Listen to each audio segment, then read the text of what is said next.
ಎಲ್ರಿಗೂ ನಮಸ್ಕಾರ. ಪುರವಿಡಾ ಕ್ರಿಯೇಟಿವ್ಸ್ ಚಾನೆಲ್ನ ವೀಕ್ಷಕರೆಲ್ಲರಿಗೂ ಈ ಸಂಚಿಕೆಗೆ ಆತ್ಮೀಯ ಸ್ವಾಗತ. ಸಾಂಸ್ಕೃತಿಕ ನಗರಿ ಮೈಸೂರಿನಲ್ಲಿ ಕಳೆದ 4 ದಶಕಗಳಿಂದ ತಮ್ಮ ಕಲಾ ಕೇಂದ್ರ ನೃತ್ಯಗಿರಿಯ ಮೂಲಕ ನೂರಾರು ವಿದ್ಯಾರ್ಥಿಗಳಿಗೆ ಭರತನಾಟ್ಯ, ಸಂಗೀತ ಹಾಗೂ ಪ್ರದರ್ಶಕ ಕಲೆಗಳಲ್ಲಿ ತರಬೇತಿಯನ್ನು ನೀಡುತ್ತಾ ಬಂದಿರುವ ರಾಜ್ಯ ಸರ್ಕಾರ, ಕೇಂದ್ರ ಸರ್ಕಾರ ಹಾಗೂ ಪ್ರತಿಷ್ಠಿತ CCRT ಅಂತಹ ಸಾಂಸ್ಕೃತಿಕ ಮಂಡಳಿಯಲ್ಲಿ ಸೇವೆಯನ್ನು ಸಲ್ಲಿಸುತ್ತಾ ಬಂದಿರುವ ದೂರದ ಚಿಕ್ಕ ಹಳ್ಳಿಯಿಂದ ಮೈಸೂರಿನವರೆಗೆ ತಮ್ಮ ಕನಸನ್ನು ನನಸು ಮಾಡಿಕೊಳ್ಳಲು ಬಂದು ಅವರು ತಮ್ಮದೇ ಆದ ಛಾಪನ್ನು ಭರತನಾಟ್ಯ ಕ್ಷೇತ್ರದಲ್ಲಿ ಮೂಡಿಸಿರುವಂತಹ ಗುರು ಡಾಕ್ಟರ್ ಕೃಪಾ ಪಡ್ಕೆ ಅವರನ್ನು ಇವತ್ತು ನಾವು ಭೇಟಿ ಮಾಡಿ ಅವರ ಸ್ಫೂರ್ತಿದಾಯಕ ಕಥೆಯನ್ನು ಕೇಳೋಣ. ಬನ್ನಿ ವೀಕ್ಷಕರೇ.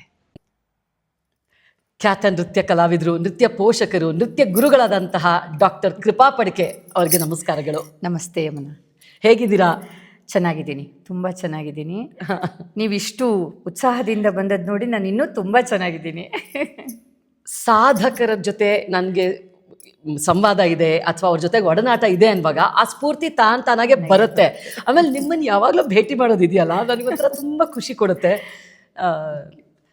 ಡಾಕ್ಟರ್ ಕೃಪಾ ಅವರೇ, ನೀವು ನಿಮ್ಮ ಬಗ್ಗೆ ಹೇಳಬೇಕು ಅಂತಂದರೆ ಮೊದಲನೇದಾಗಿ ನನಗೆ ತುಂಬ ಸ್ಫೂರ್ತಿ ಕೊಡುವಂಥದ್ದು ನಿಮ್ಮ ಗ್ರಾಮನ ನಾನು ನೋಡಿದ್ದೀನಿ.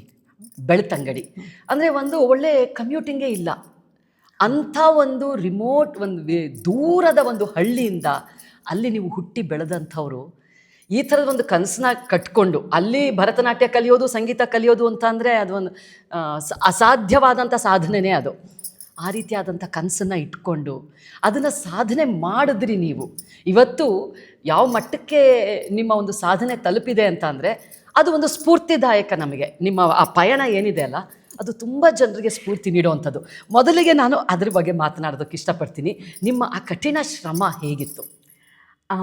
ಬಾಲ್ಯದಲ್ಲಿ ನಾನು ಶ್ರಮ ಪಟ್ಟಿದ್ದು ಕಮ್ಮಿ, ನಮ್ಮ ಅಮ್ಮ ಶ್ರಮ ಪಟ್ಟಿದ್ದು ಜಾಸ್ತಿ. ಯಾಕಂದರೆ ಕುಟುಂಬದಲ್ಲಿ ವಯಸ್ಸಿಗೆ ಬಂದ ಹುಡುಗಿನ ನೃತ್ಯಕ್ಕೆ ಕಲಿಸೋದು ಬೇಡ ಅನ್ನುವ ಒಂದು ಇತ್ತು. ಆದರೆ ನನ್ನ ಚಿಕ್ಕಪ್ಪ ಕೇಶವ ಫಡ್ಕೆ ಅವರು ನನ್ನನ್ನು ನೃತ್ಯ ಶಾಲೆಗೆ ಸೇರಿಸಿದ್ರು. ನಮ್ಮ ಅಮ್ಮ ಅಪ್ಪನ ಹತ್ರ ಹೆಂಗೋ ಪರ್ಮಿಷನ್ ತಗೊಂಡು ನನ್ನ ಜೊತೆ ಬಂದು, ಕಷ್ಟ ಇತ್ತು ತುಂಬ. ಸಾಮಾನ್ಯ ಮೆಚೂರಾದ ಮೇಲೆ ಎಲ್ಲ ಮಕ್ಕಳು ಮನೇಲಿ ಕೂತ್ಕೊಳ್ಳುವಂಥ ಸಂಪ್ರದಾಯ. ಆದರೆ ನನ್ನನ್ನು ನಮ್ಮ ಅಮ್ಮನ ಸಪೋರ್ಟಿಂದ ಅಮ್ಮ ಹೆಚ್ಚು ಕಮ್ಮಿ ಜಗಳ ಮಾಡಿಕೊಂಡೆ ಅಪ್ಪನ ಹತ್ರ ಕಳಿಸಿದ್ರು, ಕ್ಲಾಸಿಗೆ ಕಳಿಸಿದ್ರು. ಮತ್ತು ಪ್ರೋಗ್ರಾಮ್ ರಾತ್ರಿ ಆಗೋದಲ್ವ ಬಂದು, ನಮ್ಮ ಮನೆ ನದಿ ಪಕ್ಕ ಇದ್ದಿದ್ದರಿಂದ ರಾತ್ರಿ ಹೊತ್ತು ವೆಹಿಕಲ್ ಬರ್ತಿರ್ಲಿಲ್ಲ.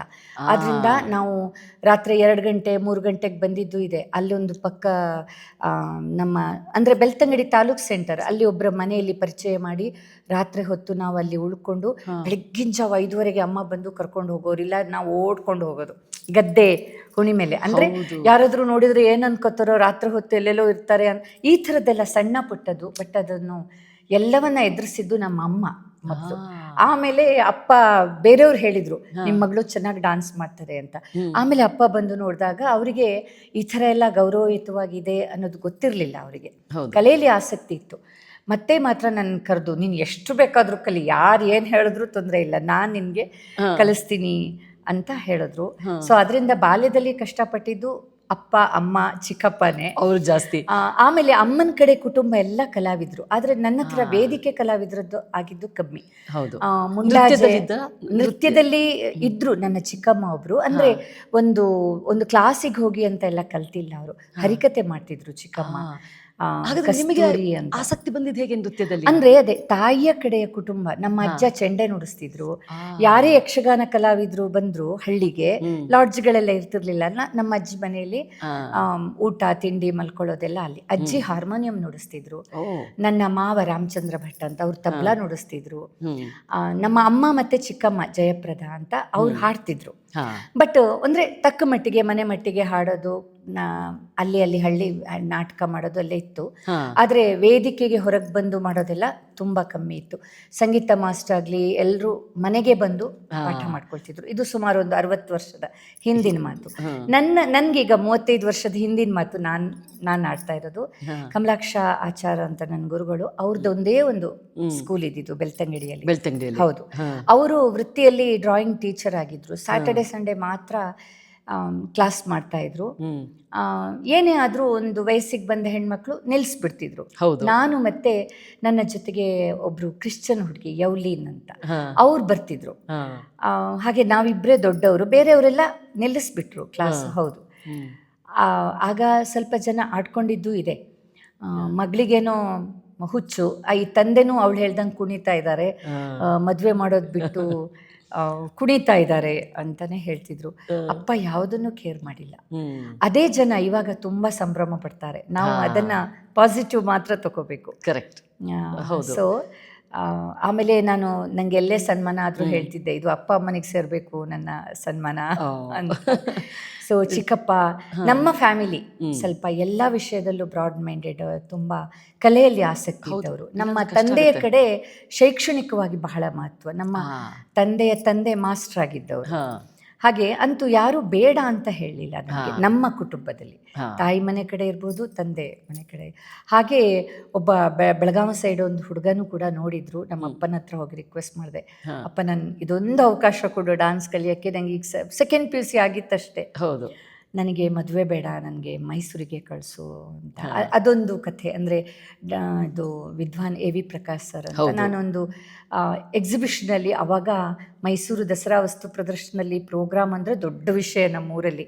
ನನಗೊಂದು ಪ್ರೋಗ್ರಾಮ್ ಸಿಕ್ಕಿತ್ತು. ಆವಾಗ ನಾವು ಕೊಳಲಿನವ್ರನ್ನ ಊರಿಂದ ಕರ್ಕೊಂಬರ್ಲಿಕ್ಕಾಗಲಿಲ್ಲ. ಮೃದಂಗ ನಮ್ಮ ಗುರುಗಳು ಹಾಡೋರು ಬಂದಿದ್ರು. ಆಗ ನನ್ನ ಒಬ್ರು ಖಜಿನ್ ಮನೋಹರ್ ಗೋಖಲೆ ಅಂತ, ಅವರು ನಮ್ಮ ಬ್ಯಾಂಕಲ್ಲೇ ಒಬ್ರು ಕೊಳಲು ನುಡಿಸ್ತಾರೆ, ಅವ್ರನ್ನೇ ಹೇಳ್ತೀನಿ ನೀವು ಬನ್ನಿ ಅಂದ್ರು. ಹಾಗೆ ಎಕ್ಸಿಬಿಷನ್ಗೆ ಪ್ರೋಗ್ರಾಮಿಗೆ ಬಂದ್ವಿ. ನಮಗೆ ಅರಮನೆ ಪ್ರಾಂಗಣದಲ್ಲೇ ಪ್ರೋಗ್ರಾಮ್ ಸಿಕ್ಕಿದಷ್ಟು ಸಂಭ್ರಮ.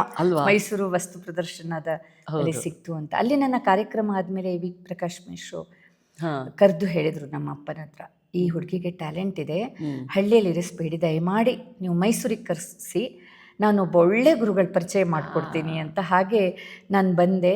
AV ಪ್ರಕಾಶ್ ಸರ್ ನನ್ನನ್ನು ಮುರಳಿ ಮಾಸ್ಟರ್ ಹತ್ರ ಸೇರಿಸಿದ್ರು. ನಮ್ಮ ಅದೃಷ್ಟ. ನನಗೂ ನಿಮ್ಮನ್ನ ಆ ತರಗತಿಯಲ್ಲೇ ಮೊದಲು ಭೇಟಿ ಮಾಡಿದ್ದು, ಹಾಗಾಗಿ ಒಳ್ಳೆಯ ಒಂದು ಫ್ರೆಂಡ್ಶಿಪ್ಪು ಸಿಕ್ತು ನನಗೆ. ಅದು ನಿಮ್ಮ ಪ್ರಯಾಣ. ಆದರೆ ನಾನು ಕೃಪಕ ಅಂತಾನೆ ಕರಿತೀನಿ. ಹೌದು. ಕೃಪಕ, ನಾವು ಆವಾಗ ನೀವು ಸ್ಟ್ರಗಲ್ ಮಾಡಿದ್ದನ್ನು ನಾನು ನೋಡಿದ್ದೀನಿ. ಯಾಕಂತಂದರೆ ಹಳ್ಳಿಯಿಂದ ಬಂದ ಹುಡುಗಿ, ನೀವು ಸಡನ್ ಆಗಿ ಒಂದು ನಗರಕ್ಕೆ ಹೊಂದ್ಕೊಳ್ಬೇಕು, ಅಲ್ಲಿನ ಒಂದು ಕಟ್ಟುಪಾಡು, ತುಂಬ ಗೊತ್ತಿರೋರು ನಿಮಗಿಲ್ಲ, ಅಲ್ಲಿ ನೆಂಟ್ರಿಸ್ಟ್ರು ತುಂಬ ಜನ ಇಲ್ಲ. ಸೊ ಆ ಹೊಂದಾಣಿಕೆ ಬಹಳ ಕಷ್ಟ ಖಂಡಿತವಾಗಿಯೂ ಇರುತ್ತೆ. ನೀವು ಹೆಜ್ಜೆ ಹೆಜ್ಜೆಗೂ ನೀವು ಯಾಕೆ ನಾನು ಸ್ಫೂರ್ತಿಯಾಗಿ ತಗೊಳ್ತೀನಿ ನಿಮ್ಮ ಕಥೆನ ಅಂತ ಅಂದರೆ, ಈಗ ಎಲ್ಲ ಅನುಕೂಲಗಳು ಇರುವಾಗ ಅದರಲ್ಲಿ ಒಂದು ಸಾಧನೆ ಮಾಡಿ ಮುಂದೆ ಹೋಗೋದು ಅತಿಶಯ ಅಲ್ಲ. ಆದರೆ ನೀವು ಆ ಒಂದು ದೂರದ ಹಳ್ಳಿಯಿಂದ ಬಂದು ಎಷ್ಟೇ ಕಷ್ಟಗಳಿದ್ರು ನಿಮ್ಮ ಮುಖದಲ್ಲಿ ನಾನು ಯಾವತ್ತೂ ಕಷ್ಟ ನೋಡಿಲ್ಲ, ಅಥವಾ ನೀವು ಏನು ಕಂಪ್ಲೇಂಟ್ ಮಾಡೋದಂತೂ ನಾನು ನೋಡೇ ಇಲ್ಲ. ಇರೋದ್ರಲ್ಲೇ ಖುಷಿಯಾಗಿ ಇವತ್ತೇನು ಕಲಿಬೇಕು, ನಾನು ಯಾಕೆ ಇಲ್ಲಿ ಬಂದಿದ್ದೀನಿ ಅನ್ನೋದಷ್ಟೇ ಯಾವಾಗಲೂ ನಿಮ್ಮ ಮಾತುಕತೆಯಲ್ಲಿ ನಡೀತಾನೆ ಇತ್ತು. ಅದನ್ನು ಕೃಪಕ ಅವತ್ತಿಂದ ಹಿಡಿದು ಇವತ್ತಿನವರೆಗೂ ಆ ಒಂದು ಶ್ರದ್ಧೆನ ನಿಮ್ಮಲ್ಲಿ ನೋಡ್ತಾ ಇದ್ದೀನಿ ನಾನು. ಆದರೆ ಹಿಂದಿನ ಒಂದು ಛಲ ಏನು ಅಂತ ಕೇಳಬಹುದಾ? ಅಥವಾ ಈ ಕ್ಷೇತ್ರದಲ್ಲಿ ನಾನು ಒಂದು ಸಾಧನೆ ಮಾಡಬೇಕು ಅನ್ನೋ ಛಲ ಅಥವಾ ಒಂದು ಪ್ರೀತಿ ಏನೋ ಒಂದು ಹೇಗೆ ಬಂದಿರಬಹುದು? ಅದು ಒಂದು ಅದಕ್ಕೆ ನನ್ನ ಮನಸ್ಸು ಸಿದ್ಧವಾಗಿರೋದು. ಏನೇ ಕಷ್ಟ ಬಂದರು ನಾನು ತುಂಬ ಕಡೆ ಮುಖ್ಯ ಅತಿಥಿಯಾಗಿ ಹೋದಾಗ ಹೇಳ್ತೀನಿ. ನೀವು ಭಾವುಕರಾಗ್ತಾ ಇದ್ದೀರಿ. ಹೌದು. ತುಂಬ ಕಡೆ ನಾನು ಕಾಲೇಜ್ ಸ್ಟೂಡೆಂಟ್ಸ್ನ ಸ್ಪೆಷಲಿ ಮುಖ್ಯ ಅತಿಥಿಯಾಗಿ ಹೋಗುವಾಗ ಮಾತಾಡ್ತೀನಿ. ಮಕ್ಕಳೇ, ನಾವು ಯಾವಾಗಲೂ ಇಲ್ಲಗಳ ನಡುವೆನೇ ಬದುಕೋದು ಜಾಸ್ತಿ. ನಂಗೆ ಅದಿಲ್ಲ, ಇದು ಸರಿ ಇಲ್ಲ. ಎಲ್ಲವೂ ಸರಿ ಇದ್ದವರು ಎಲ್ಲೂ ಏನೂ ಮಾಡೋಕ್ಕಾಗಲ್ಲ ಅಲ್ವಾ?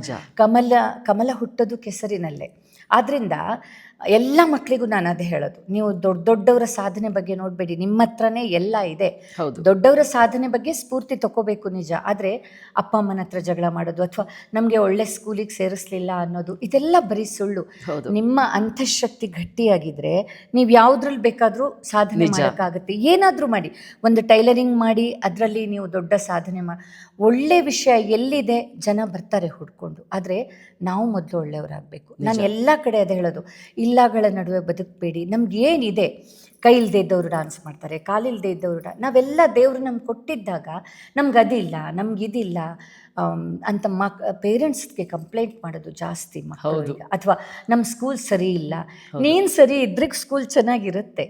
ಎಲ್ಲ ವಿಷಯದಲ್ಲಿ ಹೇಳೋದು, ನನ್ನ ಭರತನಾಟ್ಯ ಅಂತ ಅಲ್ಲ, ಅವಕಾಶಗಳು ನಮ್ಮನ್ನು ಹುಡ್ಕೊಂಡು ಬರಬೇಕಾದ್ರೆ ನಾವು ಅದಕ್ಕೆ ಸದೃಢವಾಗಿರಬೇಕು. ಹೌದು. ಯಾವುದೇ ನಾನು ಕಲಾವಿದ್ರಿಗೂ ಹೇಳ್ತೀನಿ, ಸ್ವಾಭಿಮಾನದಿಂದ ಇರಿ, ಎಲ್ಲೂ ಕಾರ್ಯಕ್ರಮ ಕೇಳ್ಕೊಂಡು ಹೋಗಬೇಡಿ.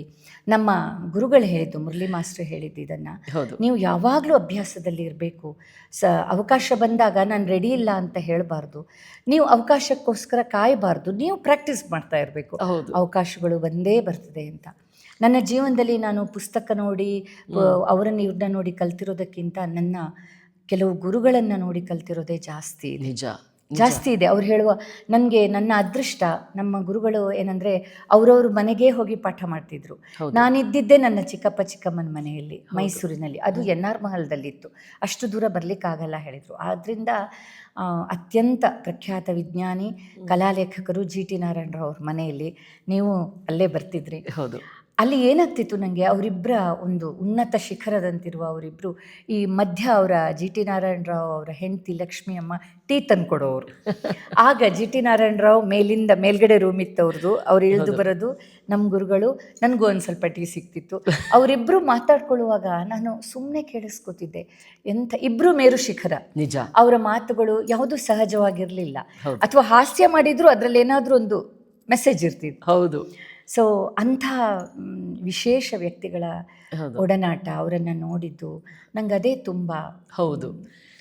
ಇದು ನೀವೀಗ ಮಾತಾಡುವಾಗ ಒಂದು ಪಾಯಿಂಟ್ ಹೇಳಿದ್ರಿ, ನಮ್ಮ ಗುರುಗಳಾದಂಥ ಮುರಳೀಧರ್ ಮೇಷ್ಟ್ರು ಹೇಳಿದರು, ಕಾರ್ಯಕ್ರಮ ತಾನಾಗೆ ಹುಡುಕೊಂಡು ಬರುತ್ತೆ, ಅಥವಾ ಪ್ರಶಸ್ತಿ ಪುರಸ್ಕಾರಗಳು ಪ್ರತಿಯೊಂದು ತಾನಾಗೆ ಹುಡುಕೊಂಡು ಬರುತ್ತೆ. ಅದು ಸತ್ಯವಾದ ಮಾತು. ಆದರೆ ಈಗಿನ ಕಾಲಕ್ಕೆ ಅದು ನಿಜವಾಗ್ಲೂ ನಡೀತಾ ಇದೆಯಾ? ಹಾಗೆ ಖಂಡಿತ ನಡೀತಾ ಇಲ್ಲ. ಆದರೆ ನಾನು ಹೇಳೋದು, ಈಗ ನೀವು ಕೃಪಕ್ಕನ ಹತ್ರ ಏನೋ ಒಂದು ಕಂಡು ಹಿಡ್ತಿದ್ದೀರಲ್ವಾ, ನಾನಾಗೇ ಇರಬೇಕು ಕೊನೆ ತನಕ. ಅದು ಬರೆದಿದ್ರೆ ಅದಕ್ಕೆ ನಾವು ಅಷ್ಟು ತಲೆ ಕೆಡಿಸ್ಕೊಳ್ಳೋ ಅವಶ್ಯಕತೆ ಇಲ್ಲ.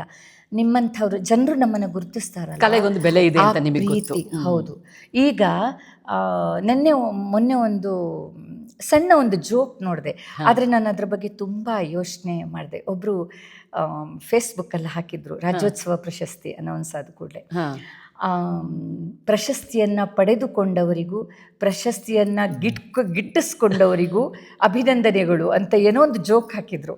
ನಾನು ನಕ್ಬಿಟ್ಟು ಸುಮ್ಮನಾದೆ. ಆಮೇಲೆ ಅಯ್ಯೋ, ಪ್ರಶಸ್ತಿಗಳು ಬಂದರೆ ಅವನಿಗೂ ಸಿಕ್ಬಿಡ್ತಾ ಅಂತ ಹೀಗೆ ಹೇಳಬಾರ್ದು. ನಮ್ಮ ಗುರುಗಳು ಒಂದು ಮಾತು ಹೇಳ್ತಿದ್ರು, ಪ್ರೋಗ್ರಾಮಿಗಿಂತ ಮುಂಚೆ ಇಷ್ಟುದ್ದ ಬಯೋಡೇಟಾ ಓದಬಾರ್ದು, ಕಾರ್ಯಕ್ರಮ ಮುಗ್ದ ಮೇಲೆ ಅವ್ರು ಯಾರು, ಅವ್ರು ಎಲ್ಲಿಂದ ಬಂದವರು ಅಂತ ಎಲ್ಲರೂ ಕೇಳಬೇಕು ಅಂತ ಹೇಳ್ತಿದ್ರು. ಈಗಲೂ ನನಗೆ ಯಾರಾದರೂ ಬಯೋಡೇಟಾ ಕೇಳಿದ್ರೆ ಸ್ವಲ್ಪ ಸಣ್ಣದಾಗಿ ಓದಿ, ನನ್ನ ಗುರುಗಳ ಹೆಸರು ಮಾತ್ರ ಹೇಳಿ ಸಾಕು ಅಂತ ಹೇಳ್ತೀನಿ. ಅದು ತುಂಬ ಕಡೆ ಆಗಿದೆ ಕಾರ್ಯಕ್ರಮದಲ್ಲಿ. ನಾನು ರೇಗಿಸಿದ್ದು ಇದೆ. ಒಂದ್ಸತಿ ಯುವ ದಸರಾದಲ್ಲಿ ಒಂದು 25 ಜನರ ಒಂದು ತಂಡ ಒಂದು 10 ನಿಮಿಷ ಮಾಡಿದ್ದು, ಚೆನ್ನಾಗಿತ್ತು. ಆ ಲೈಟ್ನವರು ಮೈಕ್ನವರು, ಮೇಡಮ್ ತುಂಬ ಚೆನ್ನಾಗಿತ್ತು, ಬೆಂಗಳೂರ ಮೇಡಮ್ ಅಂತ ಕೇಳಿದ್ರು. ನಾನು ಅವಾಗ ಯಾಕೆ ಮೈಸೂರಿನವರು ಮಾಡಬಾರ್ದ ಅಂತ ಕೇಳಿದೆ. ಅಂದರೆ ಅಲ್ಲಿ ಅದು ಜೋಕೆ, ಆದ್ರೆ ನನಗೆ ಗುರುಗಳು ಹೇಳಿದ್ದು ನೆನಪಾಯಿತು. ನಮ್ಮನ್ನು ಹುಡ್ಕೊಂಡು ಬರಬೇಕು. ಎಂತೆಂಥ ಮಾತುಗಳು ಹೇಳಿದ್ದಾರೆ ಮುರಳೀಧರ್ ರಾವ್ ಮೇಷ್ಟ್ರು. ಕಾರ್ಯಕ್ರಮ ಆದ ಕೂಡಲೇ ಜೋರಾಗಿ ಕ್ಲಾಪ್ಸ್ ಹೊಡೆಯೋದು, ಸಿಳ್ಳೆ ಹೊಡೆಯೋದೆಲ್ಲ ಮಾಡಬಾರ್ದು. ಎಷ್ಟು ಅಭಿನಯದಲ್ಲಿ ಇನ್ವಾಲ್ವ್ ಆಗಬೇಕು ಅಂದರೆ, ಕ್ಲಾಪ್ಸ್ ಹೊಡೆದ್ರೆ ನಿಂಗೆ ಎಲ್ಲಿ ಡಿಸ್ಟರ್ಬ್ ಆಗುತ್ತೆ ಅನ್ನುವ ಇದು ಆಡಿಯನ್ಸ್ಗೆ ಆ ಮೈಂಡ್ ಸೆಟ್ ಇದ್ದು ಸುಮ್ಮನೆ ಎದ್ದು ಹೋಗಬೇಕು. 2 ದಿನ ಆದಮೇಲೆ ಅವರೇನಾದರೂ ನಿಮಗೆ ಫೋನ್ ಮಾಡಿ ತುಂಬ ಅದ್ಭುತವಾಗಿತ್ತು, ನಮ್ಮ ಕಣ್ಣಿಗೆ ಕಟ್ಟಿದಂಗಿತ್ತು ಅಂತ ಏನಾದರೂ ಹೇಳಿದ್ರೆ ಅವಾಗ ನೀನು ಗೆದ್ಬಿಟ್ಟೆ ಅಂತೆಲ್ಲ ಹೇಳ್ತಿದ್ರು. ಇದು ಯಾವುದು ಈಗಿನ ಕಾಲಕ್ಕೆ ಮ್ಯಾಚ್ ಆಗಲ್ಲ ಅನಿಸ್ಬೋದು, ಬಟ್ ಸತ್ಯವೇ ಯಾವಾಗಲೂ. ಅದು ನಿಜನೇ. ಅದು ನೀವು ಹೇಳಿದ್ದು ಕಾಲಾಯ ತಸ್ಮೈ ನಮ್ಮ, ಕಾಲಕ್ಕೆ ತಕ್ಕ. ಈಗ ಪ್ರಶಸ್ತಿಗಳು ಬೇಕು ಅಂದ್ರೂ ನಾವು ಅಪ್ಲೈ ಮಾಡ್ಕೋಬೇಕು, ಯಾಕಂದರೆ ಸರ್ಕಾರಕ್ಕೆ ಗೊತ್ತಾಗಲ್ಲ ಎಲೆಮರೆ ಕಾಯಿಗಳು ಅಂತ. ಅದು ನಿಜ, ಒಪ್ಕೊಳ್ತೀನಿ. ಆದರೆ ನಮ್ಮ ಸಾಧನೆ ಮಾಡ್ತಾ ಹೋದರೆ ಸರ್ಕಾರ ಗುರುತಿಸ್ತದೆ. ಸ್ವಲ್ಪ ಕಾಯ್ಬೇಕು. ಆ ಮಾತಲ್ಲಿ ನನಗೂ ತುಂಬಾ ನಂಬಿಕೆ ಇದೆ ಕೃಪಕ್ಕ. ಇವಾಗ ನಾವು ವಿದೇಶಕ್ಕೆ ಹೋದ್ರೂ ಪರವಾಗಿಲ್ಲ, ಅಥವಾ ನಮ್ಮ ದೇಶದಲ್ಲಿ ಇದ್ದಾಗ್ಲೂ ನೀವು ಹೇಳಿದ ಮಾತಿಗೆ ಬೆಲೆ ಇದೆ. ಇವತ್ತಲ್ಲ ನಾಳೆ. ಹೌದು. ಅಂದ್ರೆ ಪ್ರಶಸ್ತಿ ಬಂದ್ರು ಬರದೇ ಇದ್ರು ಕ್ವಾಲಿಟಿನ ನಾವು ಕಮ್ಮಿ ಮಾಡ್ಕೋಬಾರ್ದು. ನಿಜ. ಎಲ್ಲ ರೀತಿಯ ಒಬ್ಬ ನೃತ್ಯ ಕಲಾವಿದೆ ಅಂದ್ರೆ ಬರೀ ನೃತ್ಯ ಮಾಡೋದು ಮಾತ್ರ ಅಲ್ಲ ಅಂತ ನಾನು ಹೇಳೋದು. ನಾವು ಆರ್ಗನೈಸರ್ಸ್ ಜೊತೆಗೆ ಅಡ್ಜಸ್ಟ್, ಅಂದ್ರೆ ಅವ್ರ ಪಾಪ ಏನೋ ಫೆಸಿಲಿಟಿ ಮಾಡಿಕೊಟ್ಟಿರ್ತಾರೆ, ಅಲ್ಲಿ ಹೋಗಿ ಗಲಾಟೆ ಮಾಡೋದು, ಅದು ಸರಿ ಇಲ್ಲ ಇದು ಸರಿ ಇಲ್ಲ ಅಂತ. ಕೆಲವು ಕಡೆ ಸಿಟಿನಲ್ಲಿ ಎಲ್ಲ ಫೆಸಿಲಿಟಿ ಬರುತ್ತೆ, ಹಳ್ಳಿಗಳಲ್ಲಿ ಕೆಲವೊಮ್ಮೆ ಕಮ್ಮಿ ಇರುತ್ತೆ. ನನಗೆ ಹರಿಕೃಷ್ಣ ಪುನರೂರು ಅಂತ ಒಬ್ರು ಕನ್ನಡ ಸಾಹಿತ್ಯ ಸಮ್ಮೇಳನದಲ್ಲಿ ಅಧ್ಯಕ್ಷರಾಗಿದ್ರು ತುಂಬಾ ವರ್ಷದ ಹಿಂದೆ. GT ನಾರಾಯಣರಾವ್ ನನ್ನ ಹೆಸರು ಹೇಳಿ ನನಗೆ ಕಾರ್ಯಕ್ರಮ ಸಿಕ್ತು. ಕಾರ್ಯಕ್ರಮ ಮುಗಿಸಿ ನಾನು ಪುತ್ತೂರಲ್ಲೋ ಎಲ್ಲೋ ಅಂತೂ ದಕ್ಷಿಣ ಕನ್ನಡದಲ್ಲಿ ಕಾರ್ಯಕ್ರಮ ಆಯಿತು. ಬಂದೆ. ನಾನು ಮೈಸೂರಿಗೆ ಬಂದಮೇಲೆ ನಾನು ಅದು ಮರ್ತೆ ಹೋದೆ. ಕಾರ್ಯಕ್ರಮ ಚೆನ್ನಾಗಾಯಿತು. 15 ದಿವಸದ ನಂತರ GT ನಾರಾಯಣರಾವ್ ಅವ್ರಿಗೆ ಒಂದು ಪತ್ರ ಬಂದಿತ್ತು. ಹರಿಕೃಷ್ಣ ಪುನರೂರವರು ಸರ್ ಬರೆದಿರೋದು. ಕಾರ್ಯಕ್ರಮ ತುಂಬ ಚೆನ್ನಾಗಿ ಮೂಡಿ ಬಂತು. ಕಲಾವಿದರು ತೋರಿಸುವ ಯಾವುದೇ ಕಿರಿಕಿರಿಯನ್ನು ಕೃಪಾ ಫಡ್ಕೆ ಅವರು ತೋರಿಸಲಿಲ್ಲ ಅಂತ ಬರೆದಿದ್ರು. GT ನಾರಾಯಣರಾವ್ ಕರೆದು, ನೋಡಮ್ಮ ಹೀಗೆ ಬರೆದಿದ್ದಾರೆ, ಇದು ನೀ ಹೀಗೇ ಇರಬೇಕು, ತಲೆ ಭಾರ ಆಗಬಾರ್ದು, ಹೆಗ್ಲಿಕ್ಕೆ ಕಷ್ಟ ಆಗುತ್ತೆ ಅಂತ ಹೇಳಿದ್ರು. ಪ್ರತಿ ಕಾರ್ಯಕ್ರಮ ಆದಮೇಲೆ ಅವ್ರು ಹಾಗೆ ಹೇಳೋದು, ಅದ್ಭುತವಾಗಿ ಬಂತು, ತಲೆ ಭಾರ ಆಗಬಾರ್ದು, ಹೆಗ್ಲಿಕ್ಕೆ. ನನಗೆ ಈ ಥರದ ಮಾತುಗಳೇ ಬಹುಶಃ ಶಾಸ್ತ್ರ ಗ್ರಂಥಗಳಿಗಿಂತಲೂ ಜಾಸ್ತಿ ನೆನಪಲ್ಲಿ ಉಳಿಯುವಂತ. ಅದಕ್ಕೆ ಇವತ್ತಿಗೂ ನೀವು ಹಾಗೇ ಇದ್ದೀರಾ. ಈಗ ನಾನು ಬೆಂಗಳೂರಿಂದ ಹುಡುಕೊಂಡು ನಿಮ್ಮನ್ನ ಮೈಸೂರಿಗೆ ಬಂದೆ ಅಂತ ಅಂದ್ರೆ ಅದೇ ಕಾರಣ. ನಮಗೆ ಏನನ್ಸುತ್ತೆ ಅಂದ್ರೆ ಸಾಧನೆ ಮಾಡಿರೋರು ಎಲೆಮರೆಯ ಕಾಯಿ ಅಂತಿದ್ದಾಗ ಅವರನ್ನ ಗುರ್ತಿಸ್ಬೇಕು, ಅವರನ್ನ ಪರಿಚಯ ಮಾಡಿಸ್ಬೇಕು ಜಗತ್ತಿಗೆ ಅನ್ನೋದು ಹಂಬಲ ಬರುತ್ತೆ. ನಾನಂದ್ರೆ ಸಾಧನೆ ಮಾಡಿದ್ದೀನಿ ಅಂತ ಯಾವಾಗ್ಲೂ ಅನ್ಕೊಳ್ಳೋದೇ ಇಲ್ಲ. ಯಾಕಂದ್ರೆ ನನ್ಕಿಂತ ಜಾಸ್ತಿ ಮಾಡಿದವ್ರನ್ನ ನೋಡ್ತಾನೆ ಇರ್ತೀನಿ. ದೊಡ್ಡ ಗುಣ ಅದು. ಹೇಗ್ ಮಾಡಿದ್ರು, ಇಷ್ಟೆಲ್ಲ ಮಾಡಿದ್ರಲ್ವಾ. ನನಗೆ ಮಕ್ಕಳು ಬರ್ತ್ಡೇ ಮಾಡುವಾಗ ಮಕ್ಕಳು ಖುಷಿ ಪಡ್ತಾರೆ, ಬಟ್ ನಂಗೆ ಒಳಗೊಳಗೆ ಇಷ್ಟು ವಯಸ್ಸು ಮುಗ್ದೇ ಹೋಯ್ತಲ್ವಾ, ಇನ್ನೂ ಎಷ್ಟೊಂದು ಕಲಿಯಕ್ಕಿದೆ, ಹೌದು, ಎಷ್ಟೊಂದು ಟೈಮ್ ವೇಸ್ಟ್ ಮಾಡಿದ್ವಲ್ಲ ಅಂತಾನೆ ಅನ್ಸೋದು ಯಾವಾಗ್ಲೂ. ಹೌದು. ಬಟ್ ನನ್ನ ಮಗಳು ಕಾರ್ಯಕ್ರಮ ಮಾಡುವಾಗ ಅಥವಾ ಅವಳು ಚೆನ್ನೈಗೆ ಹೋಗಿ ಕಲ್ತಾಗ ಅಥವಾ ಆ ಸರ್ ಬಂದು ಇಲ್ಲಿ ಪಾಠ ಮಾಡುವಾಗ ನಾನು ಒಳಗೂ ಬರಲ್ಲ. ಯಾಕಂದ್ರೆ ಗುರು ಶಿಷ್ಯರು ಪಾಠ ನಡೆಯಲಿ, ನಾನು ಡಿಸ್ಟರ್ಬ್ ಮಾಡಲ್ಲ. ಬಟ್ ದೂರದಿಂದ ಯಾಕೆ ನಂಗೊಂದು 20 ವರ್ಷ ನಾನು ಹಿಂದಕ್ಕೆ ಹೋಗ್ಬಾರ್ದು, ನಾನು ಆ ಥರ ಕಲಿಯಕ್ ಕೂತ್ರೆ ಎಷ್ಟು ಚೆನ್ನಾಗಿರುತ್ತಲ್ವಾ ಅಂತ. ಈಗ ಮನ್ಸೇನೋ ಇದೆ, ಕೆಲವೊಮ್ಮೆ ದೇಹನೂ ಸಮಯನೂ ಯಾವುದು ಅಡ್ಜಸ್ಟ್ ಆಗಲ್ಲ. ಹೌದು. ಆ ಒಂದು ಕಾರಣಕ್ಕೆ ನಾನು ಮಗಳ ಜೊತೆ ಹೋಗಿ ಡಾನ್ಸ್ ಮಾಡಿದೆ. ನಾನು ನನ್ನ ಮಗಳು ಒಟ್ಟಿಗೆ ಕ್ಲಾಸ್ಮೇಟ್ಸ್. ನಾನು ಅದೇ ಅನ್ಕೋತಿದ್ದೆ, ಹೆಚ್ಚು ಕಮ್ಮಿ 30 ವರ್ಷ ನನ್ಕಿಂತ ಚಿಕ್ಕ ಮಕ್ಕಳು ಅಲ್ಲಿ, ಅವ್ರ ಮಗಳ ಏಜ್ದವರು, ಜಸ್ಟ್ BA ಆಗಿ MA ಸೇರಿದವರು. ನಾನು ಅವ್ರದ್ದು ಡಬಲ್ ಏಜ್ ಹತ್ರಕ್ಕೆ 50 ನಂತರ ನಾನು ಸೇರಿದ್ದು. ಬಟ್ ನಾನು ಅದನ್ನ ಹೆಮ್ಮೆಯಿಂದ ಹೇಳ್ಕೊತೀನಿ. ಯಾಕಂದ್ರೆ ಈ ಇಂಟರ್ವ್ಯೂ ಕೇಳಿದವ್ರು ಯಾರು ಬೇಕಾದ್ರೂ ಹೋಗಿ ಮತ್ತೆ ಜಾಯಿನ್ ಆಗ್ಲಿ, ಕಲಿಯಕ್ಕೆ. ಆಸಕ್ತಿ ಅನ್ನೋದು ಒಂದು ಇದ್ಬಿಟ್ರೆ, ಶ್ರದ್ಧೆ ಆಸಕ್ತಿ ಎರಡು ಇತ್ತು ಅಂತಂದ್ರೆ ನೀವೇ ಉದಾಹರಣೆ. ನಾನು ನನ್ನ ಮಗಳಿಗೂ ಹೇಳಿದ್ದೆ, ನೋಡು ನೀನು ಇಲ್ಲಿ ರ್ಯಾಂಕ್ ಗೋಲ್ಡ್ ಮೆಡಲ್ ಯಾವುದನ್ನು ಎಕ್ಸ್ಪೆಕ್ಟ್ ಮಾಡಬೇಡ, ನೀನು ಬಂದು ಕಲಿಬೇಕು. ನಿಜ. ಅದು ಆ ಥರ ಮನಸ್ಸಲ್ಲಿ ಇಟ್ಕೊಂಡ್ರೆ ನಮಗೆ ನೋವಾಗಲ್ಲ ಅಥವಾ ನಿರಾಸೆ ಆಗಲ್ಲ. ಕಲಿಯೋದು ಮಾತ್ರ ಮುಖ್ಯ ಅಂತ. ಇದು ಈ ಪಾಯಿಂಟು ನಮ್ಮ ನೃತ್ಯ ಕ್ಷೇತ್ರಕ್ಕೆ ಮಾತ್ರ ಅಲ್ಲದೆ ಎಲ್ಲ ವಿದ್ಯಾರ್ಥಿಗಳಿಗೂ ಅನ್ವಯಿಸುವಂತಹ ಒಂದು ವೇದ ವಾಕ್ಯನೇ ನೀವು ಹೇಳಿದ್ದೀರಾ. ಎಕ್ಸ್ಪೆಕ್ಟೇಷನ್ಸ್ ಇಟ್ಕೊಳ್ದೇನೆ ನಿಮ್ಮ ಒಂದು ಶ್ರದ್ಧೆಯಿಂದ ಮುನ್ನಡೀತಾ ಇರಬೇಕು. ತುಂಬ ಒಳ್ಳೆಯ ಅಂಶನ ಹೇಳಿದ್ರಿ ನೋಡಿ. ಅದಕ್ಕೇನೆ ನೀವು ಸ್ನಾತಕೋತ್ತರ ಪದವಿ ನೃತ್ಯದಲ್ಲಿ, ವೀಣೆಯಲ್ಲಿ, ಮತ್ತೆ ಸಂಸ್ಕೃತದಲ್ಲಿಯೂ ಕೂಡ ಇಷ್ಟೆಲ್ಲ ಮಾಡಿದ್ದೀರಾ, ಮತ್ತೆ PhD ಮಾಡಿದ್ದೀರಾ.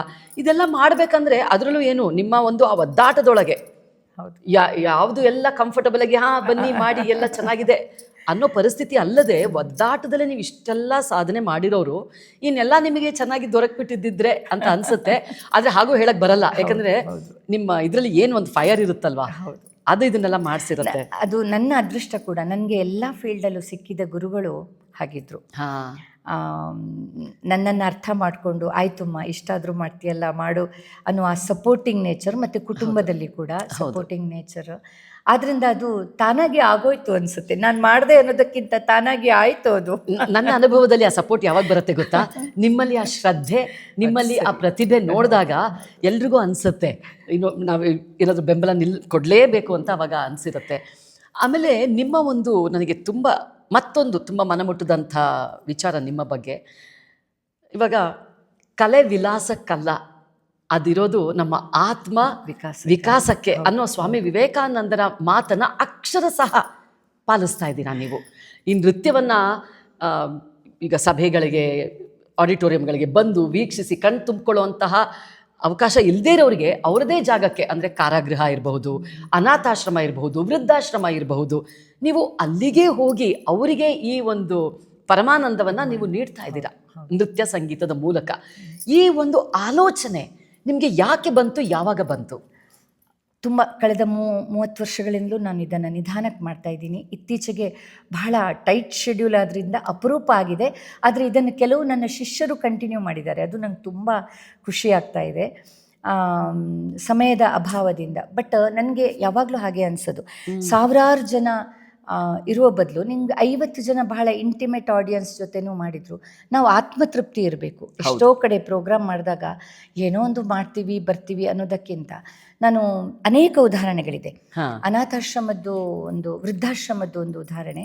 ಅಲ್ಲಿ ಕೆಲವರಿಗೆ ಕಿವಿ ಕೇಳಲ್ಲ, ಕೆಲವರಿಗೆ ಕಣ್ಣು ಕಾಣಲ್ಲ, ಏನೋ ಒಂದು ಇರ್ತಾರೆ. ನಾನು ಒಂದೆರಡು ವೃದ್ಧಾಶ್ರಮದಲ್ಲಿ ಮಾಡಿದಾಗ ಅವರು ಡಾನ್ಸ್, ಮತ್ತು ನನ್ನ ಡೇ ಟೈಮ್ ಅಲ್ಲಿ ಏನು ಫೆಸಿಲಿಟಿ ಇದೆ, ಸುಮ್ಮನೆ ಒಂದು CD ಹಾಕಿ 4 ಮಕ್ಳ ಹತ್ರ ಡಾನ್ಸ್ ಮಾಡಿಸೋದು.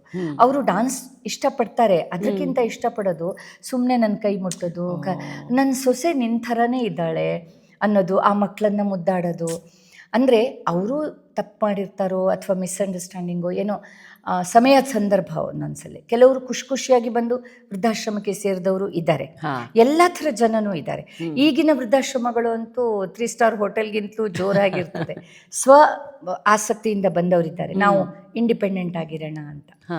ಆದರೂ ಒಂದು ಮನುಷ್ಯ ಬದುಕೋದೇ ಭಾವನೆಗಳ ಮೇಲೆ ಅಲ್ವಾ. ನಾನು, ನನ್ನವರು, ನಾಳೆ ನಾವು ಚೆನ್ನಾಗಿರ್ತೀವಿ ಅಂತ ಇವತ್ತೆಲ್ಲ ರೆಡಿ ಮಾಡ್ತೀವಿ, ನಾಳೆ ನಾವು ಸಾಯ್ತೀವಿ ಅಂತ ಗೊತ್ತಾದ್ರೆ ಯಾರೂ ಏನೂ ಮಾಡಲ್ಲ. ಹೌದು ಅಲ್ವಾ. ಆ ಭಾವನೆಗಳಿಗೆ ಒಂದು ಬೆಲೆ ಕೊಟ್ಟು, ಅವ್ರುಗಳು ಏನೋ ತಪ್ಪು ಮಾಡಿರ್ತಾರೋ ಅಥವಾ ಕೆಲವೊಮ್ಮೆ ದುಡುಕಿ ಬಂದಿರ್ತಾರೋ ಅಂತೂ ಅವರಿಗೆ ನೆನಪಾಗತ್ತೆ ಸಂಬಂಧಗಳು. ಹೌದು.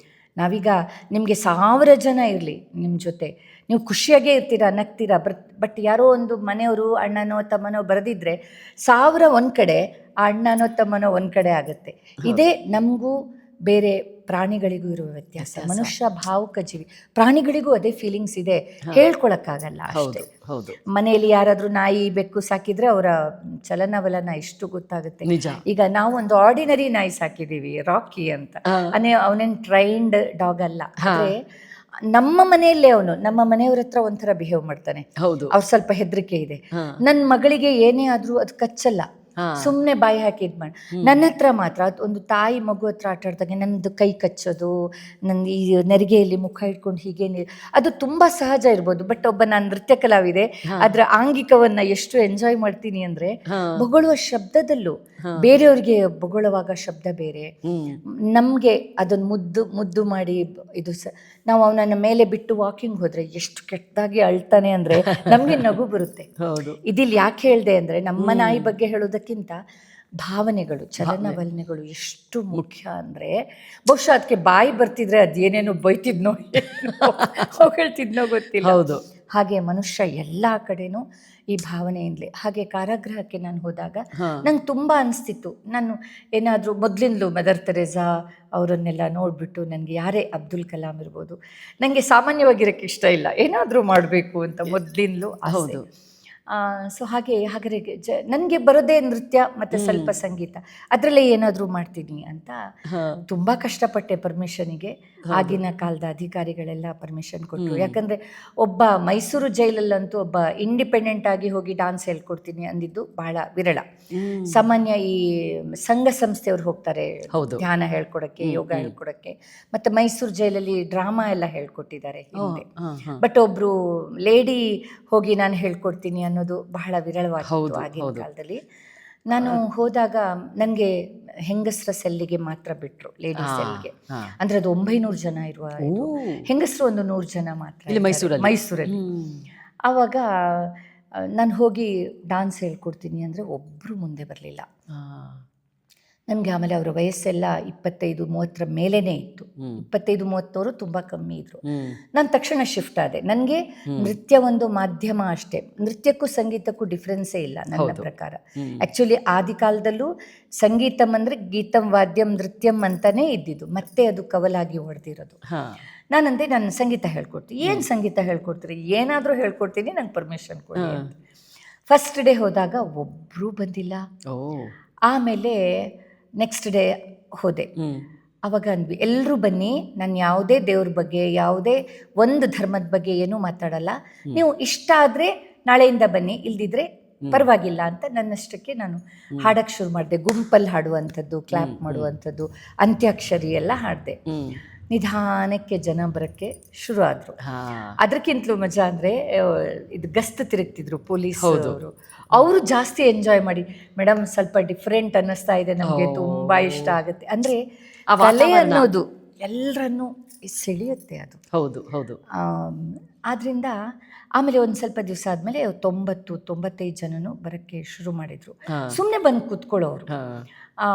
ಆಮೇಲೆ ನಾನು ಅನ್ಕೊಂಡೆ ಒಂದೊಂದು ರೂಮಲ್ಲಿ ಮಾಡೋಳು, ನಾನು ರಿಕ್ವೆಸ್ಟ್ ಮಾಡಿಕೊಂಡೆ ಮಧ್ಯದಲ್ಲಿ ಒಂದು ಸ್ವಲ್ಪ ಗಾರ್ಡನ್ ಸ್ಪೇಸ್ ಇತ್ತು, ಎಲ್ಲರನ್ನು ಅಲ್ಲಿಗೆ ಬಿಡಿ ದಯವಿಟ್ಟು. ಅದ್ರ ಮುಂದೆ ಬಾಗಿಲುಗಳು ತುಂಬ ಇತ್ತು. ಸೊ 3-4 ಸೆಲ್ಲಿಂದ ಬಿಟ್ಟು ಈ ಥರ ಎಳೆ ಬಿಸಿಲು ಬರೋದು, ಆ ಬಿಸಿಲಲ್ಲಿ ಕೂರಿಸಿ ನಾನು ಆಟ ಆಡಿಸೋದು, ಎಕ್ಸಸೈಸ್ ಮಾಡಿಸೋದು ಎಲ್ಲ ಶುರು ಮಾಡಿದೆ. ಕಾಯ್ತಾ ಇರೋರು ನೆಕ್ಸ್ಟ್ ಕ್ಲಾಸಿಂದ ಮೇಡಮ್ ಯಾವಾಗ ಬರ್ತಾರೆ ಅಂತ. ಅಂದರೆ ಮುದ್ದುಟ್ಕೊಂಡಿರ್ತಾರೆ, ಅವ್ರಿಗೆ ಏನು ಹೆದರಿಕೆ. ನಾನು ಒಬ್ಬರನ್ನೂ ಕೇಳಲಿಲ್ಲ ನೀವು ಯಾಕೆ ಬಂದಿದ್ದೀರಾ ಅಂತ. ಯಾಕಂದರೆ ಜೈಲ್ ಅಂದರೆ ತಪ್ಪು ಮಾಡಿನೇ ಬರೋದು ಅಲ್ವಾ, ನಾವು ಯಾಕೆ ಕೇಳೋದು. ಇನ್ಫ್ಯಾಕ್ಟ್ ನಾನು ರೇಗಿಸ್ತಿದ್ದೆ ಜೈಲರ್ಗಳಿಗೆ, ತುಂಬ ಸಲಿಗೆ ಆಯಿತು ಹೋಗಿ ಬಂದು.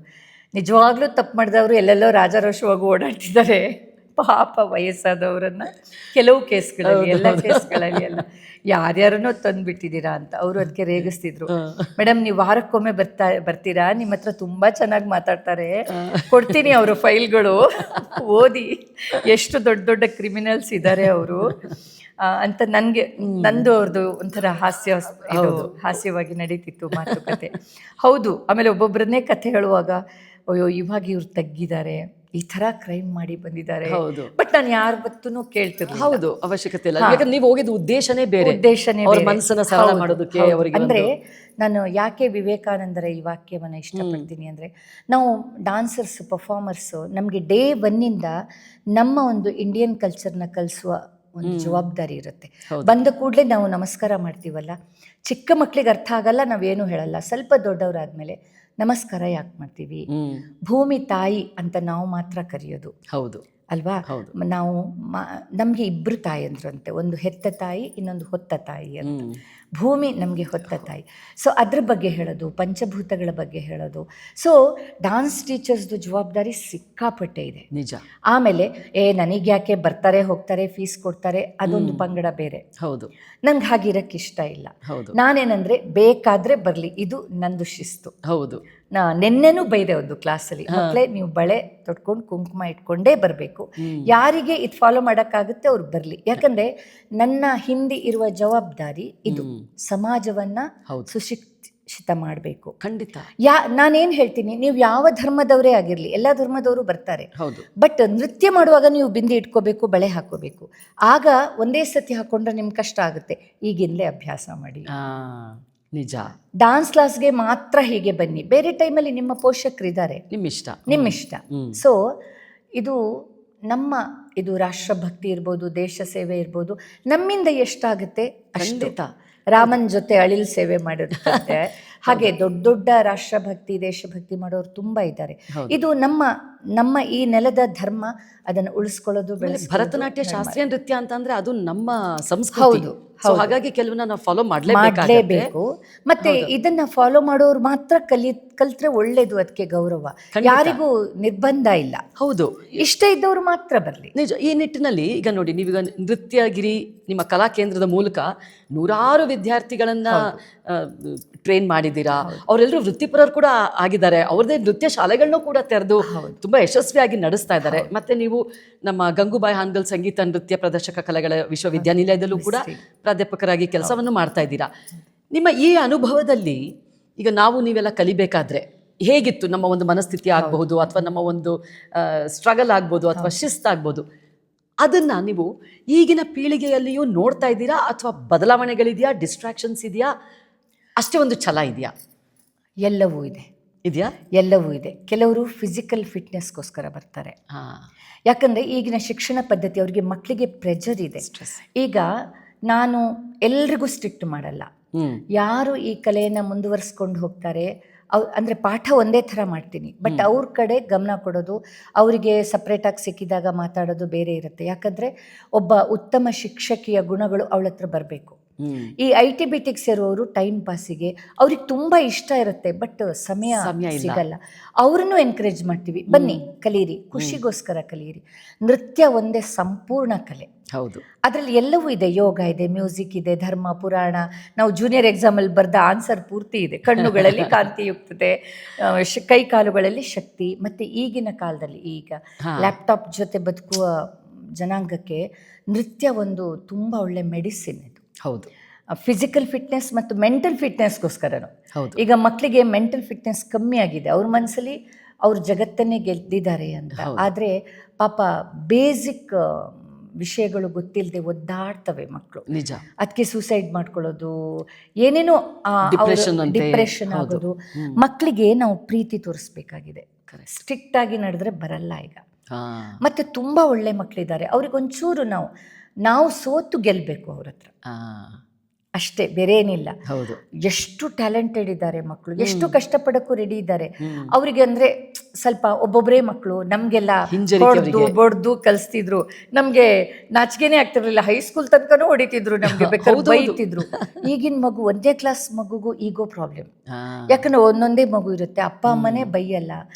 ನಮ್ಮ ವಿದ್ಯೆ ಏನಿದ್ರು ದಂಡಂ ದಶಗುಣಂ, ಭಾರತದ ಅದು ನೆಲದ ಶಕ್ತಿ ಅದು. ಒಂದು ಹಂತದವರೆಗೆ ಆ ಶಿಕ್ಷಕರ ಹೆದರಿಕೆ ಇರಬೇಕಾಗತ್ತೆ, ಶಿಸ್ತಿರ್ಬೇಕು. ಅದು ಎಲ್ಲೇ ಇಲ್ಲ, ನಾವು ಬಗ್ಸಕ್ಕಾಗಲ್ಲ. ನಿಜ. ಒಂದ್ಸತಿ ಟೀಚರ್ದು ಹಿಡ್ತಾ ಇದ್ರೆ ಟೀಚರ್ ಆಮೇಲೆ ಬೈದ್ರು ಹೊಡೆದ್ರು ಅವ್ರು ಏನು ಅನ್ಕೊಳ್ಳಲ್ಲ. ನಿಜ. ಅದು ಸ್ವಲ್ಪ ಎಲ್ಲವೂ. ಈಗ ತಾಯಿ ಹೇಗೆ ತನ್ನ ಮಗುನ ಹೊಡಿತಾಳೆ, ಬಡಿತಾಳೆ, ಮುದ್ದು ಮಾಡ್ತಾಳೆ, ಶಿಕ್ಷಕಿಯು ಕೂಡ ಹಾಗೆ, 2ನೇ ತಾಯಿನೇ ಅದು. ಹೌದು. ಇಲ್ದಿದ್ರೆ ಪಾಠ ಮಾಡೋಕ್ಕಾಗಲ್ಲ. ಹೌದು, ನಿಜ. ಮತ್ತೆ ಇವಾಗಲೂ ಆ ಥರದ ಮಕ್ಕಳು ಇದ್ದಾರೆ. ಹೌದು ಹೌದು ಇದ್ದಾರೆ. ನಾನು ಹೇಳೋದು, ಅಯ್ಯೋ ಇದು ಮುಗ್ದೋಯ್ತು, ಯಾರು ಕಲಿಯಲ್ಲ, ಖಂಡಿತ ಸುಳ್ಳು ಅದು. ಹೊಸ ಚಿಗುರುಗಳು ಹುಟ್ಟುತ್ತಾನೇ ಇದ್ದಾವೆ. ನಾವು ಆಶಾದಾಯಕವಾಗಿರಬೇಕು. ಮತ್ತೆ ಎಲ್ಲರನ್ನು ಒಂದೇ ಥರದ್ದು ನಾನು ಹೇಳ್ತೀನಿ, ಖುಷಿಗೋಸ್ಕರ ಕಲೀರಿ, ಟೈಮ್ ಪಾಸ್ಗೋಸ್ಕರ ಅಂತೂ ಕಲೀರಿ. ಹೌದು, ಕಲೀರಿ. ನಾವು ಸ್ಟ್ರಿಕ್ಟ್ ಮಾಡಿಬಿಟ್ರೆ ಮಕ್ಕಳು ಬರಲ್ಲ. ಯಾರನ್ನ ನಾವು ಇದು ಬೆಳೆಸ್ಬೇಕು, ಬೆಳೀತಾರೆ, ಅವ್ರ ಕಡೆಗೆ ಒಂಚೂರು ಒಂದು ಕಣ್ಣು ಜಾಸ್ತಿ ಇಟ್ಟಿರ್ಬೇಕು. ಖಂಡಿತವಾಗಿ.